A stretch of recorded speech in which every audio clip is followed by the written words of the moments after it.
done in R&D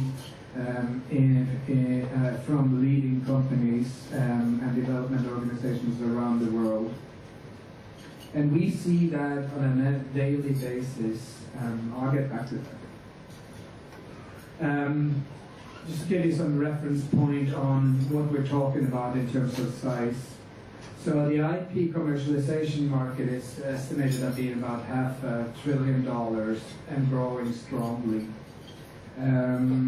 Lately, and just the last, probably last 10 years or so, there's a sort of subset of that market deals exclusively with patent trading, which we are involved in, and that's probably about $4 billion, if not more, this year, and also growing very strongly. So what is driving this? What is really happening here? Three main different things, I think. The one thing is open innovation. To be said that no one ever got fired from buying from IBM, and so that a large organization buy from a large organization and trusted brand names and so on.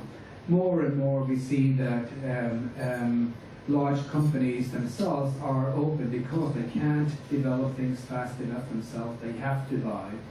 And if you go to a company like a Nokia, for example, someone like that, they will readily engage with smaller companies from anywhere in the world if they have good technology. The question they have is how do they find them and how do they identify them and how the ecosystem around that. But this is a great leveler for anyone, and for academic industry here and the smaller company here, because there really are no barriers anymore. And telecommunication and internet and so on has sort of eliminated a lot of those. So we see a lot of those sort of dynamics where you have transactions from Taiwan to France, from New Zealand to India, wherever. And those types of dynamics would never happen if it wasn't for an ecosystem under that.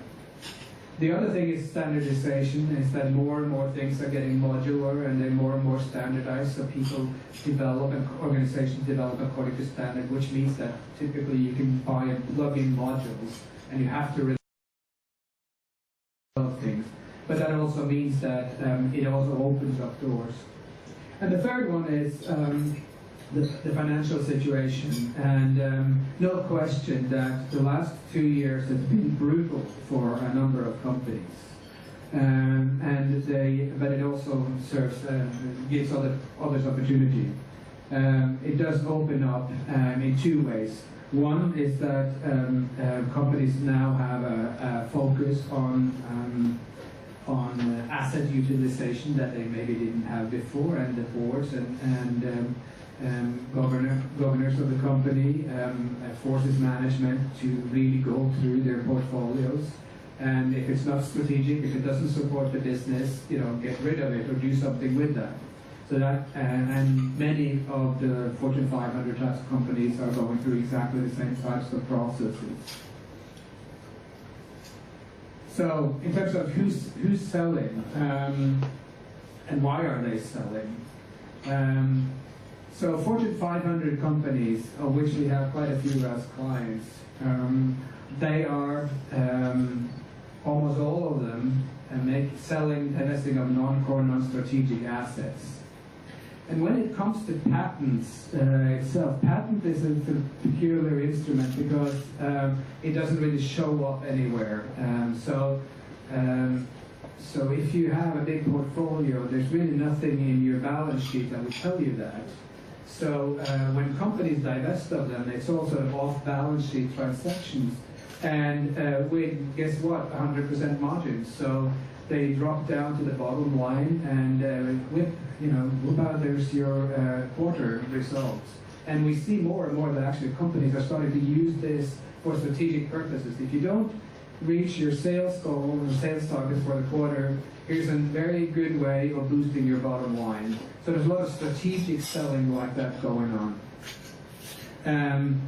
So I'm from Silicon Valley, and what we are seeing is that there's a lot of early stage funded companies, VC funded companies where maybe tens of millions have been put into, where there's no more money to be had. There's excellent ideas, good technology, good patent portfolio, but nowhere to go. So these companies die typically, or they get acquired, or someone acquires them. There are thousands of them, and this is a phenomenal opportunity for those with cash. And with R&D labs and universities, what we're seeing that more and more they're demanded to produce results, and to generate patents or generate technology without any financial income is not enough. So you have to find customers, and we help them with that. So who's buying? So growth companies are buying, and in terms of patents, companies have companies that are growing strong. A big gap between their patent protection and their sales and their product line. So, for example, if you're Apple and you have a product called the iPhone that you've been selling for a couple of years, most of your patents won't be issued for another 3, 4, 5 years. So in that process, you're very vulnerable.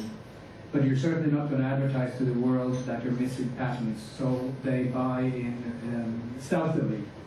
But that also gives patent holders in those particular areas, and particularly in mainstream computing devices, a lot of avenues and a lot of opportunities to engage with those types of companies. And we see that a lot, that clever ideas, and clever ideas, by the way, tend to come from small and medium-sized companies and not from large companies in general. So there's a lot of interesting IP, and then suddenly can have a home, and suddenly those venture-funded companies that ran out of money may be able to use their IP assets.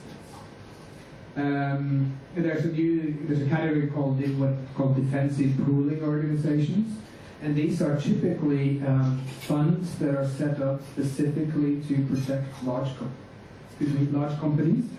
And they basically buy patents and take them off the market and license it out to their members. This is a $1 billion industry, by the way.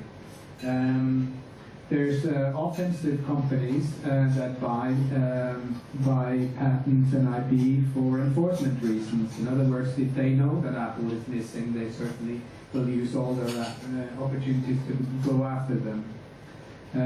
Also a $1 billion industry. And then there's more and more private equity companies getting into the patent trading business. And they do that because they see these as an extremely inefficient business, and they see patents as an asset class that can be used.